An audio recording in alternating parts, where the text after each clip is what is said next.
ವೀಕ್ಷಕರೇ, ತಮ್ಮೆಲ್ಲರಿಗೂ ಗೊತ್ತಿದೆ, ಇವತ್ತಿನ ದಿನವನ್ನ ನಮ್ಮ ಯೋಧರು ಹೆಮ್ಮೆಯ ದಿನವನ್ನಾಗಿಸಿದ್ದಾರೆ. ಫೆಬ್ರವರಿ 26, ಫೆಬ್ರವರಿ 14 ಎರಡೂ ದಿನಗಳನ್ನು ನಾವು ಜ್ಞಾಪಕದಲ್ಲಿಟ್ಕೊಳ್ಬೇಕಾಗಿದೆ. ಕೇವಲ ಕಳೆದ 12 ದಿನಗಳ ಹಿಂದೆ ಸೂತಕದ ಛಾಯೆ ಆವರಿಸಿತ್ತು ಎಲ್ಲ ಭಾರತೀಯರಿಗೂ. ಯಾಕಂತ ಹೇಳಿದ್ರೆ ಅನ್ಯಾಯವಾಗಿ ನಮ್ಮ ಹೆಮ್ಮೆಯ ಯೋಧರನ್ನ ನಾವು ಕಳೆದುಕೊಂಡ್ವಿ.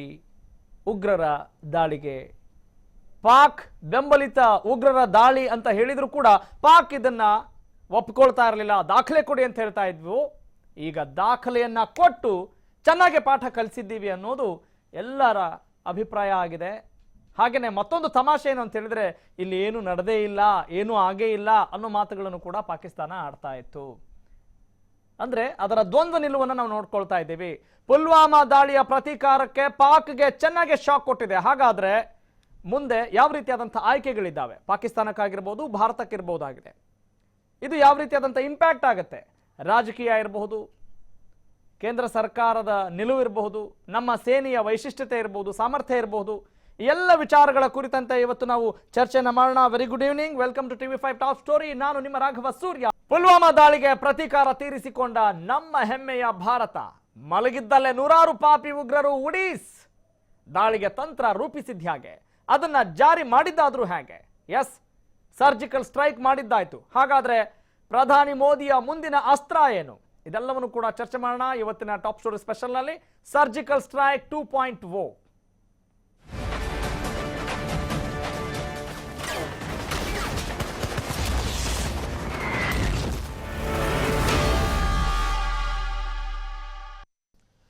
ಓಕೆ ವೀಕ್ಷಕರೇ, ಪುಲ್ವಾಮಾ ದಾಳಿ ಕಾವು ಆರಿರ್ಲಿಲ್ಲ ಅನ್ನೋದು ಎಲ್ರಿಗೂ ಕೂಡ ಗೊತ್ತಿದೆ. ರಕ್ತ ಕುದಿತಾ ಇತ್ತು. ಆದ್ರೂ ನಾವೆಲ್ಲ ಹೆಲ್ಪ್ಲೆಸ್ ಸ್ಟೇಟ್ ಅಲ್ಲಿ ಇದೀವಾ, ಬರೀ ಎಚ್ಚರಿಕೆಯನ್ನು ಕೊಡೋದು ಮಾತ್ರ ಮಾಡ್ತಾ ಇದ್ದೇವೆ, ಯಾವಾಗ ಪಾಠ ಕಲಿಸೋದು ಅಂತ ಪ್ರತಿಯೊಬ್ಬ ಭಾರತೀಯರು ಕೂಡ ತುದಿಗಾಲಲ್ಲಿ ನಿಂತಿದ್ರು.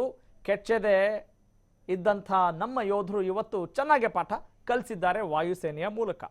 ಹಾಗಾದ್ರೆ ಆ ದಾಳಿಯ ಹಿನ್ನೆಲೆ ಯಾವ ರೀತಿ ಇತ್ತು, ಯಾವ ರೀತಿ ಪ್ಲಾನ್ ಆಯಿತು, ಏನೆಲ್ಲ ಡೆವಲಪ್ಮೆಂಟ್ಸ್ ನಡೀತು ಅನ್ನೋದ್ರ ಬಗ್ಗೆ ಡೀಟೇಲ್ಸ್ನ ನೋಡೋಣ. ತದನಂತರ ಟಾಪ್ ಸ್ಟೋರಿಯಲ್ಲಿ ಭಾಗಿಯಾಗಿರುವಂತಹ ಗಣ್ಯರ ಜೊತೆ ಚರ್ಚೆ ಮಾಡೋಣ. ಹಾವಲಕ್. ಪುಲ್ವಾಮಾ ದಾಳಿಗೆ ಪ್ರತೀಕಾರ ತೀರಿಸಿಕೊಂಡ ಭಾರತ,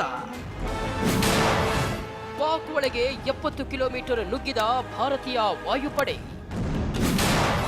ಪಾಕಿಸ್ತಾನ ಉಡೀಸ್.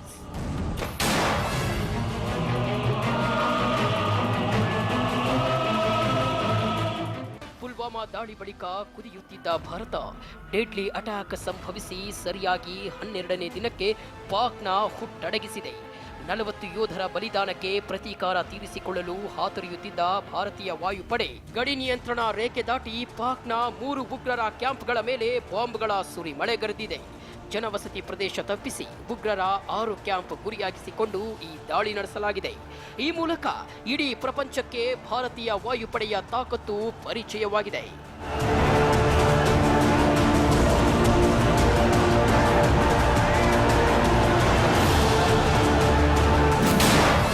ಮುಂಜಾನೆ 3:30ಕ್ಕೆ 300 ಉಗ್ರರು ಫಿನಿಶ್.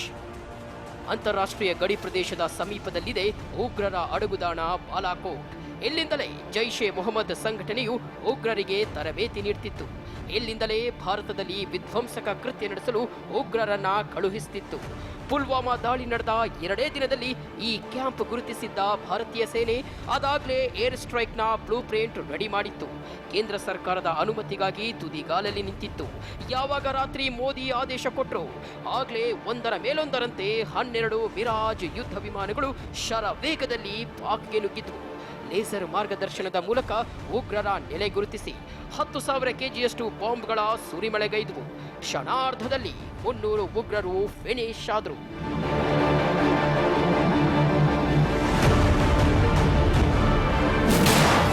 ಉಗ್ರರ ಕ್ಯಾಂಪ್ ಮೇಲೆ 1000 ಪೌಂಡ್ ಬಾಂಬ್. ಬಾಲಾಕೋಟ್ನಲ್ಲಿ ದಟ್ಟ ಕಾಡು ಹೊಂದಿರುವ ಬೆಟ್ಟವೊಂದರ ಮೇಲೆ ಉಗ್ರರು ಕ್ಯಾಂಪ್ ಮಾಡಿಕೊಂಡಿದ್ರು. ಇದು ಜೈಷ್ ಎ ಮೊಹಮ್ಮದ್ ಉಗ್ರ ಸಂಘಟನೆಯ ಪ್ರಮುಖ ನೆಲೆ.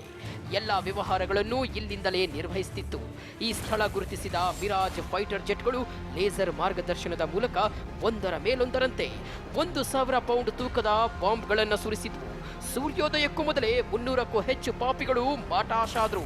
ಇಲ್ಲಿದ್ದ ಜೈಷ್ ಎ ಮೊಹಮ್ಮದ್ ಉಗ್ರ ಸಂಘಟನೆಯ ದೊಡ್ಡ ತರಬೇತಿ ಕೇಂದ್ರ ಧ್ವಂಸಗೊಂಡಿದೆ.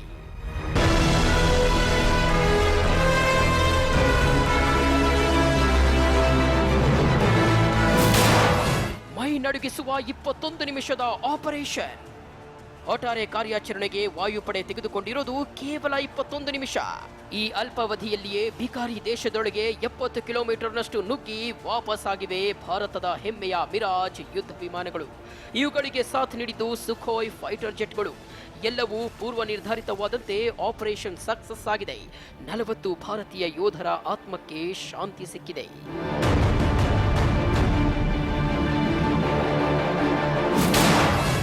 ಮೋಸ್ಟ್ ವಾಂಟೆಡ್ 4 ಪಾಪಿಗಳು ಬಲಿ. ಪುಲ್ವಾಮಾ ದಾಳಿ ಬಳಿಕ ಭಾರತದಲ್ಲಿ ಮತ್ತೊಂದು ಆತ್ಮಾಹುತಿ ದಾಳಿಗೆ ಸ್ಕೆಚ್ ಹಾಕಿದ್ರು ಈ ಪಾಪಿಗಳು. ದೇಶದ ವಿವಿಧೆಡೆ ಬಾಂಬ್ ಸ್ಫೋಟಿಸಲು ಸಂಚು ರೂಪಿಸಿದ್ರು. ಆದರೆ ಭಾರತೀಯ ಸೇನೆ ರಾತ್ರೋರಾತ್ರಿ ಇವರ ಹುಟ್ಟಡಗಿಸಿದೆ. ಈ ದಾಳಿಯಲ್ಲಿ ಜೈಷ್ ಎ ಮೊಹಮ್ಮದ್ ಉಗ್ರ ಸಂಘಟನೆಯ ಮುಖ್ಯಸ್ಥ ಮಸೂದ್ ಅಜರ್ ಭಮೈದಾ, ಮೌಲಾನಾ ಯೂಸಫ್ ಅಜಾರ್ ಸೇರಿದಂತೆ 4 ಮೋಸ್ಟ್ ವಾಂಟೆಡ್ ಟೆರರಿಸ್ಟ್ ಹತರಾಗಿದ್ದಾರೆ. ಉಗ್ರರು, ತರಬೇತುದಾರರು, ಸೀನಿಯರ್ ಕಮಾಂಡರ್ಗಳು, ಆತ್ಮಾಹುತಿ ದಾಳಿ ತಂಡದವರು ಮಾಟಾಶ್ ಆಗಿದ್ದಾರೆ. 1971 ನಂತರ ಎಲ್ಒಸಿ ದಾಟಿದ ಭಾರತ. ಪಾಕ್ ಮತ್ತು ಭಾರತ ನಡುವೆ 1971ರಲ್ಲಿ ನಡೆದಿದ್ದ ಯುದ್ಧದಲ್ಲಿ ಭಾರತೀಯ ವಾಯುಪಡೆ ಎಲ್ಒಸಿ ದಾಟಿ ಪಾಕ್ ಮೇಲೆ ದಾಳಿ ನಡೆಸಿತ್ತು. ಅದಾದ ಬಳಿಕ ಇಂತಹ ಸಾಹಸಕ್ಕೆ ಕೈ ಹಾಕಿರಲಿಲ್ಲ. ವಾಜಪೇಯಿ ಕಾಲದಲ್ಲಿ ನಡೆದಿದ್ದ 1999ರ ಕಾರ್ಗಿಲ್ ಯುದ್ಧದಲ್ಲೂ ಎಲ್ಒಸಿ ದಾಟಿರಲಿಲ್ಲ. ಆದರೆ 40 ಯೋಧರ ಬಲಿದಾನದಿಂದ ಕುದಿಯುತ್ತಿದ್ದ ಸೇನೆ ಇದೀಗ ಎಲ್ಒಸಿ ದಾಟಿ ಪಾಕ್ಗೆ ತಕ್ಕ ಪಾಠ ಕಲಿಸಿದೆ. ಇದು ಭಿಕಾರಿ ದೇಶಕ್ಕೆ ಎಚ್ಚರಿಕೆಯೂ ಹೌದು.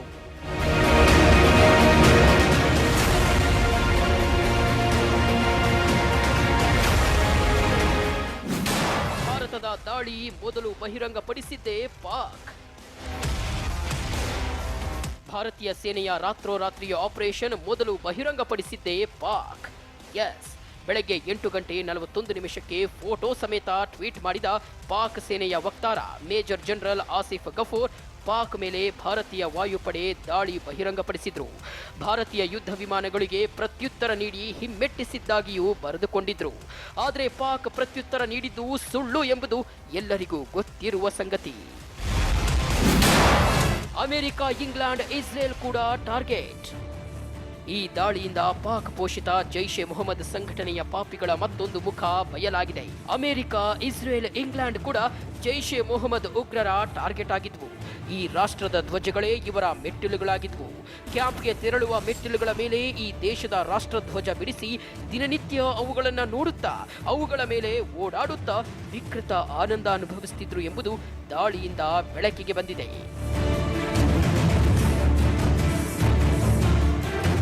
News desk, TV5.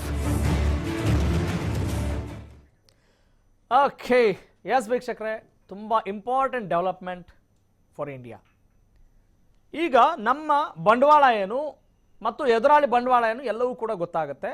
ಹಾಗಾದರೆ ಮುಂದೆ ನಮಗಿರುವಂಥ ಸವಾಲುಗಳೇನು, ಯಾವ ರೀತಿ ನಾವು ಜಾಗರೂಕರಾಗಿರ್ಬೇಕಾಗತ್ತೆ.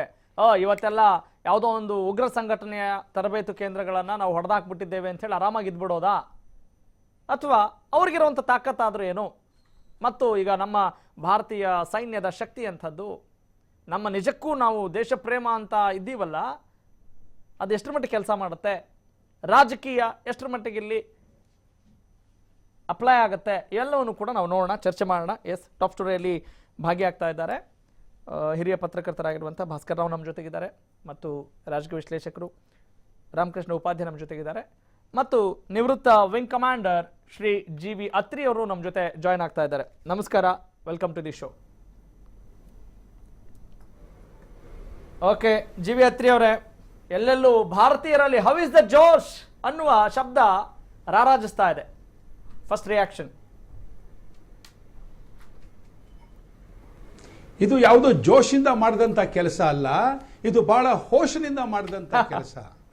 ಯಾವುದೇ ರೀತಿಯ ನಿರ್ದಿಷ್ಟವಾದ ಒಂದು ಏರ್ ಸ್ಟ್ರೈಕ್ ಮಾಡಬೇಕಂದ್ರೆ ಅದರ ಹಿಂದೆ ಬಹಳಷ್ಟು ಆಲೋಚನೆಗಳಿರ್ತದೆ.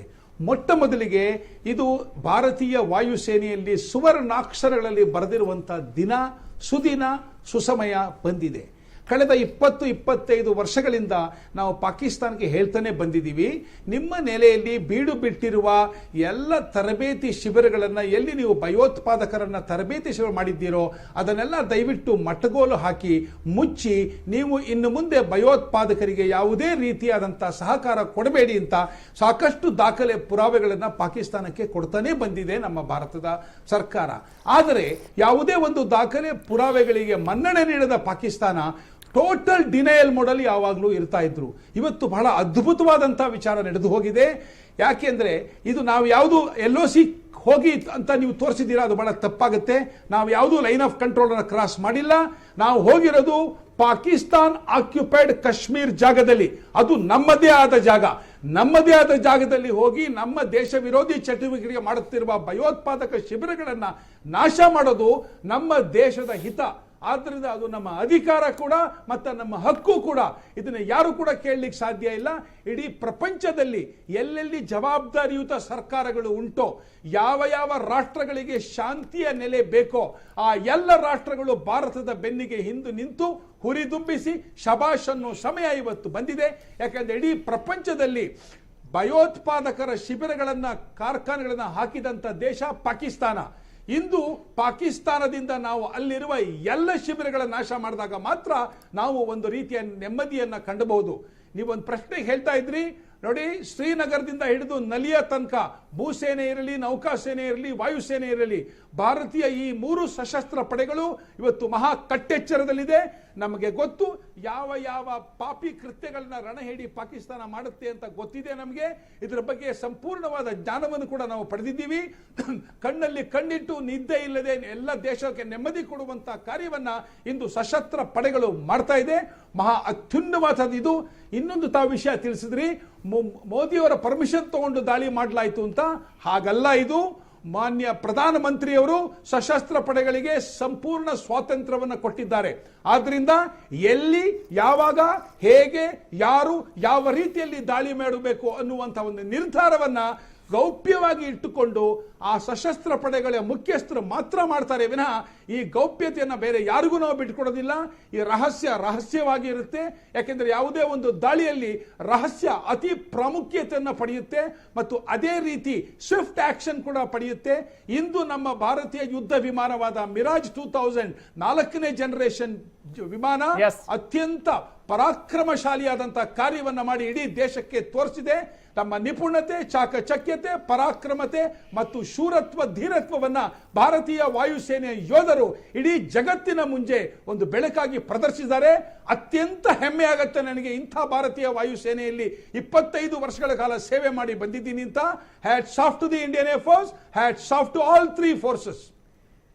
S got it. ತುಂಬಾ ಆ ಜೋಶ್ ಹೋಶ್ ಎಲ್ಲವೂ ಕೂಡ ಇಲ್ಲಿ ವ್ಯಕ್ತವಾಗ್ತಾ ಇದೆ. ಯಾಕಂತ ಹೇಳಿದ್ರೆ ಭಾರತ ಅಂತ ಹೇಳಿದ ತಕ್ಷಣ ಅಥವಾ ದೇಶ ಅನ್ನುವ ವಿಚಾರವೇ ಅಷ್ಟೊಂದು ಪವಿತ್ರವಾದದ್ದು ಅನ್ನೋದು ನಿಮ್ಮ ಮಾತುಗಳಲ್ಲಿ ವ್ಯಕ್ತವಾಗ್ತಾ ಇದೆ. Thanks for your first reaction.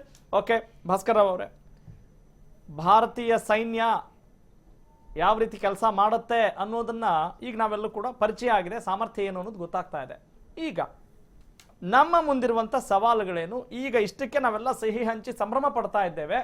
Of course ಸುವರ್ಣಾಕ್ಷರಗಳಲ್ಲಿ ಬರೆದಿಡೋಣ, ಹಾಗಂತ ಇಷ್ಟಕ್ಕೆ ಮುಗಿದ್ಬಿಡ್ತಾ ಇನ್ನು ನಾವು ಎಷ್ಟು ಜಾಗರೂಕರಾಗಿರ್ಬೇಕಾಗತ್ತೆ ಅನ್ನೋ ವಿಚಾರ ಬಂದ್ರೆ ವಾಟ್ಸ್ ಯುವರ್ ಫಸ್ಟ್ ರಿಯಾಕ್ಷನ್? ನಾನು ಮೊದಲಿಗೆ ನನ್ನ ಗೆಳೆಯರು ಆದ ವಿಂಗ್ ಕಮಾಂಡರ್ ಅತ್ರಿ ಅವರ ಹೇಳಿದ ಮಾತನ್ನು ಅನುಮೋದಿಸ್ತೇನೆ. ನಾನು ಇದು ಪ್ರೈಮ್ ಮಿನಿಸ್ಟರ್ ನಿನ್ನೆ ರಾತ್ರಿ ಏನು ತೀರ್ಮಾನ ತಗೊಂಡು ಆರ್ಡರ್ ಕೊಟ್ಟಿದ್ದು ಈ ಥರದ್ದೇನೂ ಅಲ್ಲ. ಪುಲ್ವಾಮಾದಲ್ಲಿ 40 ಜನ ನಮ್ಮ ಸೈನಿಕರ ಹತ್ಯೆಯಾದ ನಂತರದಲ್ಲಿ ಅವರು ಸೇನೆಗೆ ಪೂರ್ಣಾಧಿಕಾರವನ್ನು ಅವತ್ತೇ ಘೋಷಣೆ ಮಾಡಿಬಿಟ್ಟಿದ್ರು, ಫ್ರೀಡಮ್ ಕೊಟ್ಟಿದ್ರು. ಹಾಗಾಗಿ ಅವರು ಅದರ ಆಧಾರದ ಮೇಲೆ ಅವರು ಅದರ ಸ್ಟ್ರಾಟಜಿಯನ್ನು ಹೇಗೆ ಮಾಡಬೇಕು, ಹೇಗೆ ಮಾಡಬಾರ್ದು, ಏನು ಎತ್ತ ಅಂತ ಇದೆಲ್ಲ ಅತ್ಯಂತ ರಹಸ್ಯವಾಗಿ ನಡಿಬೇಕಾದಂಥ ಒಂದು ಕಾರ್ಯಕ್ರಮ. ಆದ್ದರಿಂದ ಇಲ್ಲಿ ಯಾವುದೇ ರೀತಿಯ ಅದು ಯಾವುದೇ ಪಕ್ಷದ ರಾಜಕಾರಣ ಇರಲಿ, ರಾಜಕಾರಣ ಅಲ್ಲಿ ನುಸುಳಿತು ಅಂತಂದರೆ ರಹಸ್ಯ ಉಳಿಲಿಕ್ಕೆ ಸಾಧ್ಯ ಇಲ್ಲ. ಅವ್ರಿಗೆ ಬೇರೆ ಬೇರೆ ಬೇರೆ ಬೇರೆ ಅಜೆಂಡಾಗಳು ಇರ್ತವೆ. ಹಾಗಾಗಿ ಅದನ್ನೇನು ನಾನು ಹೇಳಬೇಕಾದ ಹಾಗೆ ಈಗ ಪಾಕಿಸ್ತಾನಕ್ಕೆ ಪಾಠ ಕಲಿಸಲೇಬೇಕಾದಂಥ ಒಂದು ಅನಿವಾರ್ಯ ಇವತ್ತು ನಿನ್ನೆ ಸೃಷ್ಟಿಯಾಗಿದ್ದಲ್ಲ.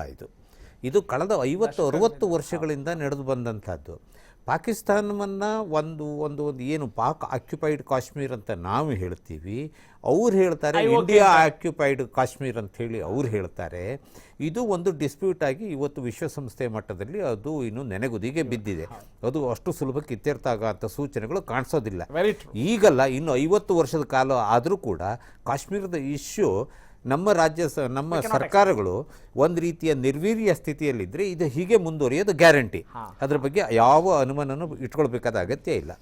ನೋಡಿ, ನಾವು ಒಂದು ನೆನ್ಪಿಟ್ಕೋಬೇಕು, ಜುಲ್ಫಿಕರ್ ಅಲಿ ಭುಟ್ಟೋ ಪ್ರೈಮ್ ಮಿನಿಸ್ಟರ್ ಆಗಿ ಬಂದ ಸಂದರ್ಭದಲ್ಲಿ ಆ ಮನುಷ್ಯ ಭಾರತದ ವಿರುದ್ಧ 1000 ವರ್ಷಗಳ ಯುದ್ಧವನ್ನು ಅನೌನ್ಸ್ ಮಾಡಿದ್ರು. ಅವತ್ತು 1000 ವರ್ಷಗಳ ಯುದ್ಧ ಎಗೇನೆಸ್ಟ್ ಭಾರತ. ಯಾಕಾಗಿ? ಅದು ಕಾಶ್ಮೀರವನ್ನು ಸ್ವಾಧೀನಕ್ಕೆ ಪಡೆಯೋದಕ್ಕಾಗಿ ಅಂತೇಳಿ ಅದನ್ನು ಅವರು ಹೇಳಿರೋದು. ಕೇವಲ ಪಾಕ್ ಆಕ್ಯುಪೈಡ್ ಕಾಶ್ಮೀರ ಆ ಪ್ರದೇಶ ಮಾತ್ರ ಅಲ್ಲ, ಇನ್ಕ್ಲೂಡಿಂಗ್ ಈಗೇನು ನಾವು ಜಮ್ಮು ಕಾಶ್ಮೀರ ಭಾರತದ ಗಣರಾಜ್ಯದ ಅವಿಭಾಜ್ಯ ಅಂಗ ಅಂತೇಳಿ ನಾವು ಹೇಳ್ತೇವೆ, ಅದನ್ನು ಕೂಡ ಪಾಕಿಸ್ತಾನದ ಗಡಿ ಒಳಗಡೆ ತಗೊಳ್ಬೇಕು ಅಂತ ಒಂದು ಉದ್ದೇಶದಲ್ಲಿ ಅವರು 1000 ವರ್ಷದ ಯುದ್ಧವನ್ನು ಭಾರತದ ವಿರುದ್ಧ ಸಾರಿದರು. 1000 ವರ್ಷ ಯಾರೇ ಒಬ್ಬ ಮನುಷ್ಯ ಇರೋಕ್ಕಾಗೋದಿಲ್ಲ. ಅಂದರೆ ಅಲ್ಲಿಂದ ಬಂದವರು ಎಲ್ಲರೂ ಆ ಯುದ್ಧದ ಒಂದು ಛಾಯೆಯನ್ನು ಮುಂದುವರ್ಸ್ಕೊಂಡು ಹೋಗಬೇಕು ಅನ್ನೋ ಒಂದು ಸಂದೇಶ ಅದರಲ್ಲೇ ಇತ್ತದು. ಮುಂದುವರಿಸ್ತೇನೆ ನಿಮ್ಮ ಮಾತುಗಳನ್ನ. ಹಾಗೇನೆ ರಾಮಕೃಷ್ಣ ಉಪಾಧ್ಯಾಯ ಅವರ ಒಪಿನಿಯನ್ ಕೂಡ ಪಡೆದುಕೊಳ್ತೇನೆ. ವೀಕ್ಷಕರೇ, ತುಂಬಾ ಇಂಟ್ರೆಸ್ಟಿಂಗ್. ಯಾಕಂತ ಹೇಳಿದ್ರೆ ನಮ್ಮಲ್ಲಿ ಕನ್ಫ್ಯೂಷನ್ಸ್ ಇರಬಾರ್ದಾಗತ್ತೆ. ಯಾಕಂತ ಹೇಳಿದ್ರೆ ಬಾಹ್ಯ ಭಯೋತ್ಪಾದಕರನ್ನ ನಾವು ಹೆಡೆಮುರಿ ಕಟ್ಟಬೇಕು, ನಮ್ಮಲ್ಲಿರುವಂಥ ವೆಪನ್ಸ್ಗಳನ್ನ ಬಳಕೆ ಮಾಡ್ತೇವೆ, ಎಲ್ಲವೂ ಸರಿ. ಆದರೆ ಒಳಗಡೆ ಇರುವಂಥ ಭಯೋತ್ಪಾದಕರನ್ನ ಹೇಗೆ ಮಟ್ಟ ಹಾಕೋದು, ಅದು ಕೂಡ ತುಂಬಾ ಇಂಪಾರ್ಟೆಂಟ್ ಅಲ್ವೇ?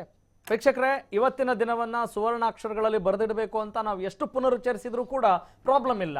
ಯಾಕಂತ ಹೇಳಿದ್ರೆ ಎಲ್ಲರಿಗೂ ಕೂಡ ಅಷ್ಟೊಂದು ಜೋಶ್ ಇದೆ, ಎದೆಯುಬ್ಬಿ ಬರುತ್ತೆ, ಅಷ್ಟು ಹೆಮ್ಮೆಯ ಸಂಗತಿ. ಯಾಕಂತ ಹೇಳಿದ್ರೆ ಫೆಬ್ರವರಿ 14ರಂದು ನಮ್ಮನ್ನ ಶೋಕ ಸಾಗರದಲ್ಲಿ ಮುಳುಗಿಸಿದ್ರಲ್ಲ ಉಗ್ರರು, ಅವರಿಗೆ ಬೆನ್ನೆಲುಬಾಗಿ ಪಾಕಿಸ್ತಾನ ನಿಂತರೂ ಕೂಡ ತನ್ನ ನರಿಬುದ್ಧಿಯನ್ನ ರಣಹಿಡಿತನವನ್ನ ಬಿಡ್ಲಿಲ್ವಲ್ಲ, ಅಂಥವ್ರಿಗೆ ತಕ್ಕ ಪಾಠ ಕಲಿಸಬೇಕು ಅಂತ ಹೇಳಿ ಇವತ್ತು ಬೆಳಗಿನ ಜಾವ ನಡೆದಿರುವಂತಹ ಒಂದು ಘಟನೆ. ಮತ್ತು ಲೈನ್ ಆಫ್ ಕಂಟ್ರೋಲ್ ತುಂಬಾನೇ ನಾವು ಚರ್ಚೆ ಮಾಡಬೇಕಾಗಿರುವಂತಹ ವಿಚಾರ. ನೋಡ್ರಿ, ಈ ಗಡಿ ರೇಖೆಯನ್ನ ದಾಟಿ ಬಂದಿದ್ದಾರೆ ಅನ್ನೋದು ಪಾಕಿಸ್ತಾನಿಗಳ ವಾದ. ಆದ್ರೆ ನಮ್ಮ ಹೆಮ್ಮೆಯ ಸೈನಿಕರು ನಮ್ಮದೇ ಜಾಗ ರೀ, ಅದೇಂಗ್ರಿ ಲೈನ್ ಆಫ್ ಕಂಟ್ರೋಲ್ ಆಗುತ್ತೆ, ದಾಟಿದೀವಿ ಅಂತ ಹೇಳ್ದಂಗಾಗತ್ತೆ. How do you clarify this confusion? ಇಲ್ಲ, ಇದು 1971ರ ಯುದ್ಧದಲ್ಲಿ ಮಾತ್ರ ನಾವು ಲೈನ್ ಆಫ್ ಕಂಟ್ರೋಲ್ ದಾಟಿ ಪಾಕಿಸ್ತಾನದ ಒಳಗೆ ಏರ್ ಸ್ಟ್ರೈಕ್ ಮಾಡಿದ್ದು.